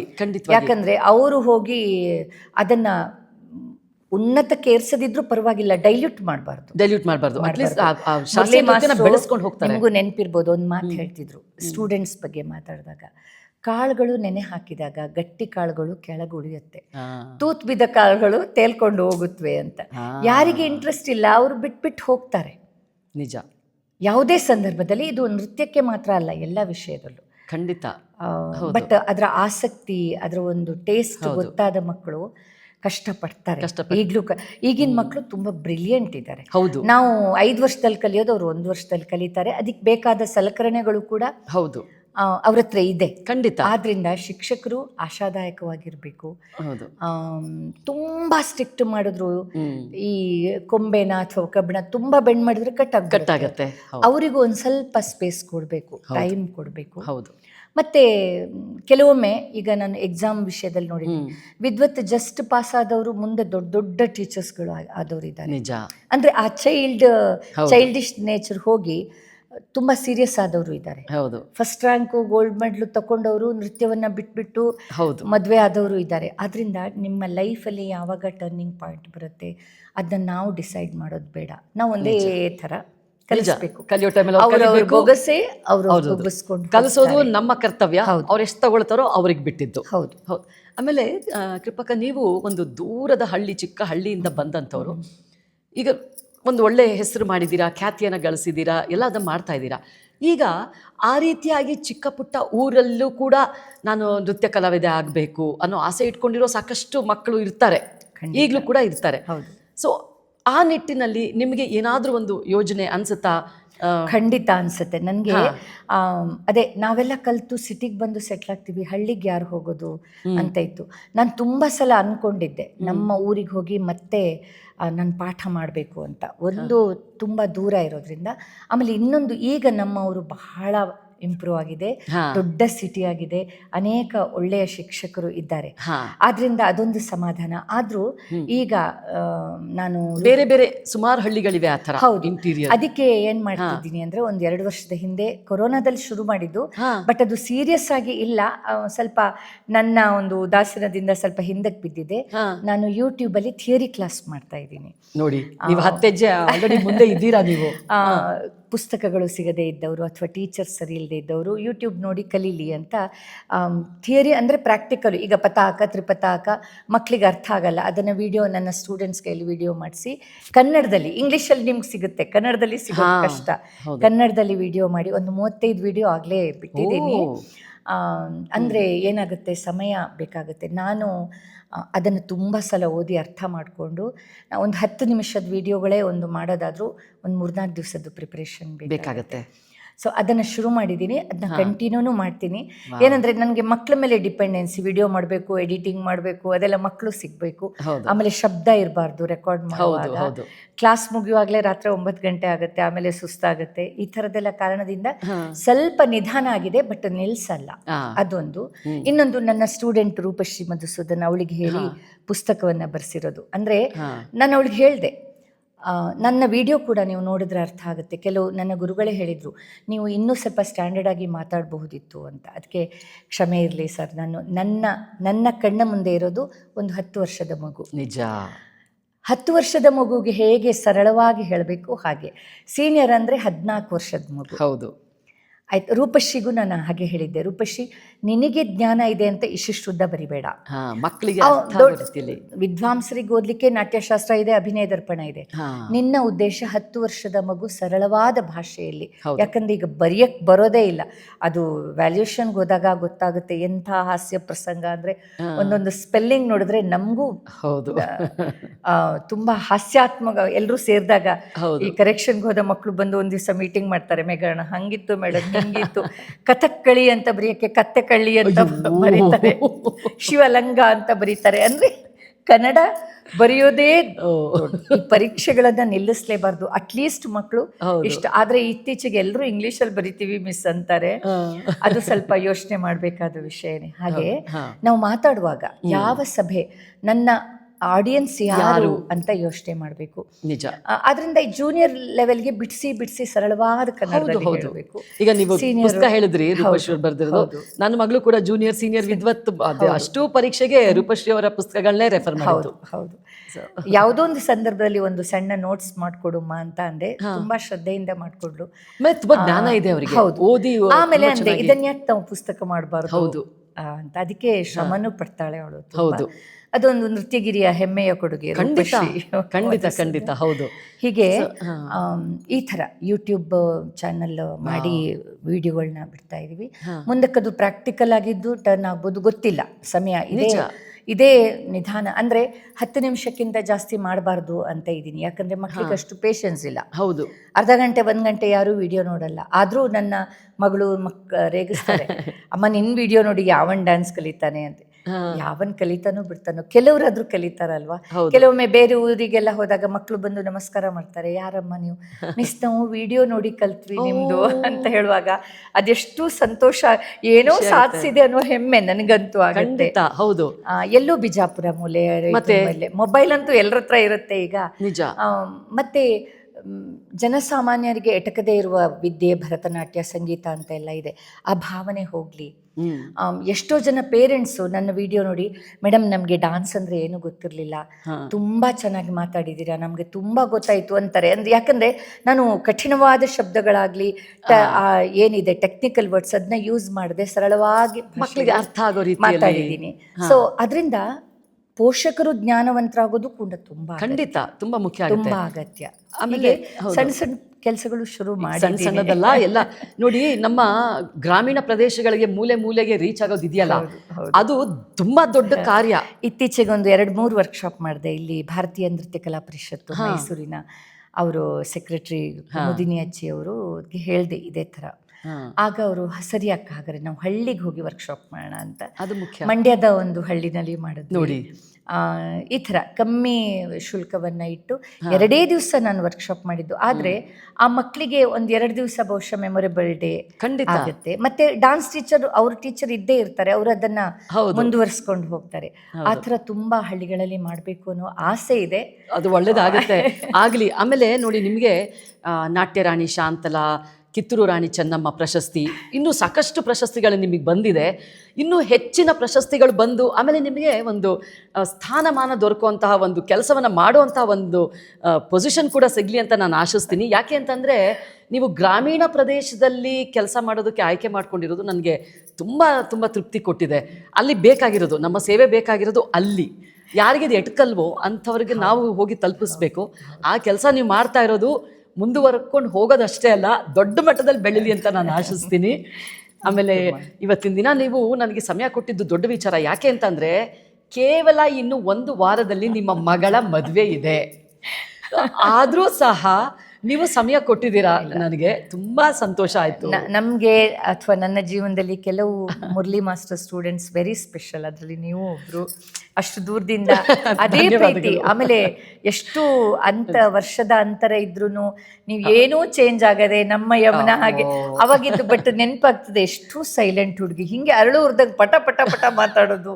ಆ್ಯಂಡ್ ನಿಮ್ಮ ಮನೆ, ನಿಮ್ಮ ತಂದೆಯವರು ಎಲ್ಲರೂ ನೆನಪಾಗ್ತಾರೆ. ಯಾಕಂದರೆ ಅವರೆಲ್ಲ ಮಾದರಿ ವ್ಯಕ್ತಿಗಳು, ಸಮಾಜದಲ್ಲಿ ಮಾದರಿಯಾದವರು. ನಾನು ನಿಮ್ಮ ಮನೆಗೆ ಬರ್ತಿದ್ದಿದ್ದು ಎಲ್ಲ ನೆನಪಾಗುತ್ತೆ. ಸೊ ಅಂಥವರ ನೆನಪುಗಳೇ ನನಗೆ ಜಿ ಟಿ ನಾರಾಯಣರಾವ್ ಇರ್ಬೋದು, ಅನೇಕ ವ್ಯಕ್ತಿಗಳು ನನ್ನ ಗುರುಗಳು. ನಮ್ಮ ವೀಣೆ ಮೇಡಮು, ರುಕ್ಮಿಣಿ ಮೇಡಮು, ನಂಜುಂಡ ಸ್ವಾಮಿ ಸರು, ಕಮಲಾಕ್ಷ ಮಾಸ್ಟ್ರು, ಇವರೆಲ್ಲ ಒಂಥರ ನನ್ನ ಪುಸ್ತಕಗಳು ಓದೋದಕ್ಕಿಂತ ಇವರ ಮಾತುಗಳು ಮೆಲುಕು ಹಾಕೊಂಡ್ರೆ ನನಗೆ ಖಂಡಿತ ಜಾಸ್ತಿ ಒಳ್ಳೇದಾಗುತ್ತೆ. ಅದೇ ನನಗೆ ಇಷ್ಟ ಆಗೋದು ಕೂಡ. ನನ್ನ ಮಕ್ಳ ಹತ್ರನೂ ಹೇಳ್ತೀನಿ, ನಾನು ದೊಡ್ಡ ದೊಡ್ಡ ಗ್ರಂಥಗಳು ಓದಿಲ್ಲ, ಆದರೆ ನಮ್ಮ ಗುರುಗಳ ಜೊತೆ ನಾನು ಮಾತಾಡಿ ಅದೇ ನೆನಪಾಗೋದು ಜಾಸ್ತಿ. ಆ ಅನುಭವನೇ ದೊಡ್ಡದು. ಹೌದು ಹೌದು ಹೌದು. ಮುರಳಿ ಮಾಸ್ಟ್ರು ಹೇಳ್ತಿದ್ರು, ಎಷ್ಟು ವರ್ಷ ಕುಣಿತೀಯಾ, ಕುಣಿಬೇಡ, ನೀನು ಅಭಿನಯ ಮಾಡು ಅಂತಿದ್ರು. ಯಾಕಂದರೆ ಅಭಿನಯಕ್ಕೆ ನೀನು ಕೂತ್ಕೊಂಡು ಮಾಡೋಕ್ಕೂ ಶಕ್ತಿ ಇರುತ್ತೆ. 90 ವರ್ಷ ಆದರೂ ನಿಮಗೆ ಕೈ ಕಾಲುಗಳಲ್ಲಿ ಶಕ್ತಿ ಇದ್ದರೆ ನೀನು ಕೂತ್ಕೊಂಡೇ ಮಾಡ್ಬೋದು. ಅಭಿನಯ ಮಾಡಬೇಕು, ಅಭಿನಯಕ್ಕೆ ಸಂಸ್ಕಾರ ಇರಬೇಕು, ನಿಜ. ಬೇರೆಯವ್ರನ್ನ ನೋಡಬೇಕು, ಓದಬೇಕು, ಎಲ್ಲವೂ ಅನುಭವದಿಂದ ಅಭಿನಯ ಬರಬೇಕು ಅಂತ ಹೇಳ್ತಿದ್ರು. ಈಗಿನ ಮಕ್ಕಳು ಸ್ವಲ್ಪ, ಈಗಿನ ಟ್ರೆಂಡ್ ಆಗಿದೆ, ನೃತ್ಯಕ್ಕೆ ಜಾಸ್ತಿ ಇಂಪಾರ್ಟೆಂಟ್ ಕೊಡ್ತಾರೆ. ಅದು ಒಂದು ಥರ ಸಂತೋಷನೇ. ಬಟ್ ಆ ಮಕ್ಕಳಿಗೆ ಒಂದು ಕಿವಿ ಮಾತು ಅಷ್ಟೇ, ಬ್ಯಾಲೆನ್ಸ್ ಆಗಿರಲಿ. ಹೌದು, ಎಲ್ಲವೂ ಊಟದಲ್ಲಾಗಲಿ ನವರಸಗಳಲ್ಲಾಗಲಿ ಎಲ್ಲ ರಸಗಳು ಮುಖ್ಯನೇ. ಖಂಡಿತ. ಯಾವುದೇ ಒಂದೇ ರಸದಿಂದ ನಾವು ಮಾಡೋಕ್ಕಾಗಲ್ಲ. ನನಗೆ ಅಭಿನಯ ಮಾತ್ರ ಮಾಡ್ತೀನಿ ಇಲ್ಲ. ಪುರಂದರದಾಸರು ಹೇಳಿದಾಗೆ ತಾಳಕ್ಕೆ ಮೇಳ, ಮೇಳಕ್ಕೆ ತಾಳ ಇರಲೇಬೇಕು. ಅದಿಲ್ಲದೆ ಯಾವುದೂ ಇಲ್ಲ. ಹೌದು. ಆದರೆ ನಮಗೆ ಯಾವುದಕ್ಕೆ ಎಷ್ಟು ಕೊಡಬೇಕು ಅದು ಗೊತ್ತಿರಬೇಕು. ನಿಜ ನಿಜ ಗೊತ್ತಿರಬೇಕು. ಹೌದು. ಸೊ ನಿಮ್ಗಿಷ್ಟು ಸಮಯನ ಕೊಟ್ರಿ, ನಿಮಗೆ ತುಂಬ ತುಂಬ ಧನ್ಯವಾದಗಳು. ಮತ್ತೆ ಸಿಗ್ತಾ ಇರೋಣ. ಹೌದು. ನಿಮ್ಮ ಕಾರ್ಯಗಳನ್ನು ಈ ಥರದ ವಿಶೇಷ ಸಂದರ್ಶನ ನಮಗೂ ತುಂಬ ಇಷ್ಟ. ಯಾಕಂದರೆ ನಾವು ಎಲ್ಲರನ್ನೂ ರೀಚ್ ಆಗೋಕ್ಕಾಗಲ್ಲ, ಹೀಗೆ ಚಾನಲ್ ಮೂಲಕ ರೀಚ್ ಆಗೋದು ಇಷ್ಟೇ. ನನ್ನ ಉದ್ದೇಶನೂ ಅದೇ. ಇನ್ನೊಂದು ಸ್ವಲ್ಪ ಎಲೆಮರೆಯ ಕಾಯಿಯಾಗಿ ಇದ್ಕೊಂಡು ಸಾಕಷ್ಟು ಸಾಧನೆ ಮಾಡಿರೋರು, ಶ್ರಮಜೀವಿಗಳು, ವಿಶಿಷ್ಟ ವ್ಯಕ್ತಿಗಳನ್ನು ನಮ್ಮ ವೀಕ್ಷಕರಿಗೆ ತಲುಪಿಸೋದೇ ನನ್ನ ಒಂದು ಉದ್ದೇಶ. ಅದಕ್ಕೆ ನೀವು ನನ್ನ ಉದ್ದೇಶನೂ ಅದೇ. ನಮ್ಮ ಈ ಭಾರತದ ಕಲೆಯನ್ನು ಬೇರೆಯವರು, ಯಾರೋ ಪಾಶ್ಚಾತ್ಯದವರು ಬಂದು ನಮ್ಮನ್ನು ಕಲಿಸೋದಕ್ಕೆ ಮುಂಚೆ ನಾವು ಎಚ್ಚೆತ್ಕೊಳ್ಬೇಕು. ನಿಜ ಅಲ್ವಾ? ಹೌದು. ನಾವು ನಮ್ಮತನ, ಇದು ನಮ್ಮ ನೆಲದ ಗುಣ. ಹೌದು. ನಮಗೆ ಎಷ್ಟಾಗುತ್ತೆ ಅಷ್ಟು ನಾವು ಕಲ್ತ್ಕೊಂಡು, ಆದರೆ ನಿಷ್ಕಲ್ಮಶವಾಗಿ ನಮಗೆ ಗೊತ್ತಿರೋದನ್ನು ಹೇಳಿಕೊಟ್ರೆ ಪ್ರಪಂಚದಲ್ಲಿ, ಜೀವನದಲ್ಲಿ ಒಂದೇ ಒಂದು ಸಂಪತ್ತು, ವಿದ್ಯೆ ಇನ್ನೊಬ್ಬರಿಗೆ ಕೊಟ್ಟಷ್ಟು ನಮ್ಮಲ್ಲಿ ಜಾಸ್ತಿ ಆಗೋದು ಖಂಡಿತ. ಅದೇನೇ ಯಾವುದೇ ವಿಷಯ ಇರ್ಬೋದು, ಒಂದು ಸಣ್ಣ ಹಾಡಾದರೂ ನಾನು ನಿಮ್ಗೆ ಹೇಳ್ಕೊಟ್ರೆ ನೀವು ಕಲಿತೀರಾ, ಜೊತೆಗೆ ನಾನು ಪರ್ಫೆಕ್ಟ್ ಆಗ್ತೀನಿ. ನಿಜ ಅಲ್ವಾ? ಇದು ಕೂಡ ನಮ್ಮ ಗುರುಗಳೇ ಹೇಳಿದ್ದು. ಆದ್ರಿಂದ ಹೌದು, ಈ ವಿಶಾಲ ಮನೋಭಾವ ಬೆಳೆಸ್ಕೊಂಡ್ಬಿಟ್ರೆ ನೆಮ್ಮದಿ ಜಾಸ್ತಿ ಸಿಗುತ್ತೆ. ಖಂಡಿತ ತೃಪ್ತಿ ಜಾಸ್ತಿ ಸಿಗುತ್ತೆ. ಉಳಿದಿದ್ದು ತನ್ನಿಂತಾನೆ ಬರುತ್ತೆ. ಹೌದು ಹೌದು. ತೃಪ್ತಿ ಮತ್ತೆ ತಾಳ್ಮೆ ಎರಡೂ ಇರಬೇಕು. ಸುಮ್ಮನೆ ಸಿಗೋದಿಲ್ಲ ಯಾವುದು. ನಿಜ ಅಲ್ವಾ? ನಿಜ, ಖಂಡಿತ. ಸೊ ನಿಮ್ಮ ಸಮಯಕ್ಕೆ ಧನ್ಯವಾದ ಹೇಳ್ತೀನಿ. ಆಮೇಲೆ ಸಾಕಷ್ಟು ವಿಚಾರಗಳನ್ನು ನೀವು ಬೆಳೆದು ಬಂದಂಥ ಒಂದು ಪ್ರಯಾಣ ಏನಿದೆ ಅದನ್ನು ಹಂಚ್ಕೊಂಡ್ರಿ. ನಿಮ್ಮ ಈಗಿನ ಜೀವನನೂ ಹಂಚ್ಕೊಂಡ್ರಿ. ಆದರೂ ಸಾಧಕರನ್ನ ನೋಡಿದಾಗ ಅನ್ಸುತ್ತೆ, ನನಗೆ ಅವಕಾಶ ಅಪ್ಪ ಅಮ್ಮ ಮಾಡಿಕೊಟ್ರು, ಗುರುಗಳು ಮಾಡಿಕೊಟ್ರು, ಆದರೂ ನಾನು ಇನ್ನೊಂದು ಸ್ವಲ್ಪ ಶ್ರಮ ಪಡಬೇಕಿತ್ತು, ಎಷ್ಟೋ ಸಮಯ ವ್ಯರ್ಥ ಆಗಿದೆ ಅಲ್ವಾ ಅಂತಲೂ ಅನಿಸಿ. ಸಾಧಕರಿಗೆಲ್ಲ ಅನಿಸೋದು ಸಹಜ ಅದು. ಸೊ ಹಾಗಾಗಿ ನಿಮಗೆ ತುಂಬ ಧನ್ಯವಾದಗಳು ಕೃಪಕ. ಹೀಗೆ ನಿಮ್ಮ ಯೂಟ್ಯೂಬ್ ಚಾನಲ್ ಬರೀ ಎಂಟರ್ಟೈನ್ಮೆಂಟಿಗಲ್ಲ, ಇದರಿಂದ ವಿಷಯಗಳು ತುಂಬ ಜನ ಕಲ್ತ್ಕೊಳ್ಳಿ. ಹೌದು, ಖಂಡಿತ. ನೀವು ನನ್ನ ಕಾರ್ಯಕ್ರಮ ನೋಡಿದ್ರೂ ಸಹ ಈಗ ಎಷ್ಟು ಮಟ್ಟಿಗಾಗಿದೆ ಅಂದರೆ, ನಮ್ಮ ವೀಕ್ಷಕರು ಬೇಡಿಕೆಯನ್ನು ಕೂಡ ನೀಡ್ತಾ ಇದ್ದಾರೆ, ಈ ವಿಚಾರವನ್ನು ತಿಳಿಸ್ಕೊಡಿ, ಆ ವಿಚಾರವನ್ನು ತಿಳಿಸ್ಕೊಡಿ ಅಂತ. ಆ ಮಟ್ಟಕ್ಕೆ ಒಂದು ಮಾಹಿತಿಯನ್ನು ಒದಗಿಸ್ಕೊಡುವಂತಹ ಚಾನಲ್ ಆಗಿದೆ. ಅದಕ್ಕೆ ನಿಮ್ಮ ಶ್ರದ್ಧೆ, ನಿಮ್ಮ ಚಟುವಟಿಕೆ, ಒಂದು ಆಕರ್ಷಕವಾದ ವ್ಯಕ್ತಿತ್ವ, ಅದು ಕೂಡ ತುಂಬ ಇಂಪಾರ್ಟೆಂಟ್. ದೇವರು ಇನ್ನೂ ಶಕ್ತಿ ಕೊಡಲಿ. Thank you so much. ತುಂಬ ಖುಷಿ ಆಯ್ತು ನನಗೆ. ಒಬ್ಬ ಕಲಾವಿದೆಯಾಗಿ ಮಾಡೋದು ತುಂಬ ಗ್ರೇಟ್ ಇದು. ಯಾಕಂದರೆ ಕಲಾವಿದರು ಅವರವರೇ ಪ್ರಾಕ್ಟೀಸ್ ಮಾಡೋದು ಇದರ ಜೊತೆಗೆ ಹಾ. ಅಪರೂಪದ ಕಲಾವಿದೆ ನೀವು ಕೂಡ. ಅಯ್ಯೋ ಒಳ್ಳೆಯದಾಗಲಿ. ಧನ್ಯವಾದಗಳು ಅಕ್ಕ, ಧನ್ಯವಾದಗಳು. ನಮ್ಮ ವೀಕ್ಷಕರಿಗೂ ಧನ್ಯವಾದಗಳು. ನಮಸ್ತೆ.